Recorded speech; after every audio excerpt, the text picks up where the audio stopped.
আপনি যদি সবার ঊর্ধ্বে বিশ্বনবীকে ভালোবাসতে পারেন, কিয়ামতের ময়দানে বিশ্বনবী যখন তার উম্মতদেরকে বেছে বেছে জান্নাতের দিকে নিয়ে যাবেন, আপনি বিশ্বনবীকে প্রাধান্য যদি দিতে পারেন, আপনাকে চিহ্নিত করে সাথে নিয়ে জান্নাতের ভিতরে যাবে। সবাই বলেন সুবহানাল্লাহ।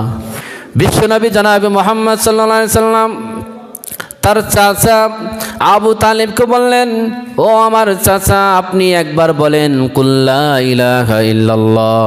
আপনি একবার যদি লা ইলাহা ইল্লাল্লাহ বলতে পারেন, হাজ্জুল লাকা ইয়াউমাল কিয়ামাহ, আমি কিয়ামতের ময়দানে আল্লাহ রাব্বুল আলামিনের সাথে ঝগড়া করে আপনার জান্নাতের ব্যবস্থা করব। বলেন আল্লাহু আকবার। আল্লাহ রাব্বুল আলামিন আয়াত নাজিল করে জানিয়ে দিলেন, ইন্নাকা লা তাহদি মান আহবাবতা ওয়ালাকিন্নাল্লাহা ইয়াহদি মান ইয়াশা। আল্লাহু আকবার। হে নবী, আপনি চাইলেই কাউকে হিদায়াত দিতে পারবেন না। আপনি মন থেকে যেটা চাইবেন কাউকে হেদায়েত দিতে পারবেন না। হেদায়েতের মালিক কে?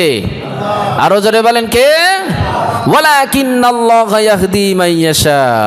বরং আল্লাহ রাব্বুল আলামিন যাকে ইচ্ছা করেন তাকে হেদায়েত দেন। সবাই বলেন সুবহানাল্লাহ।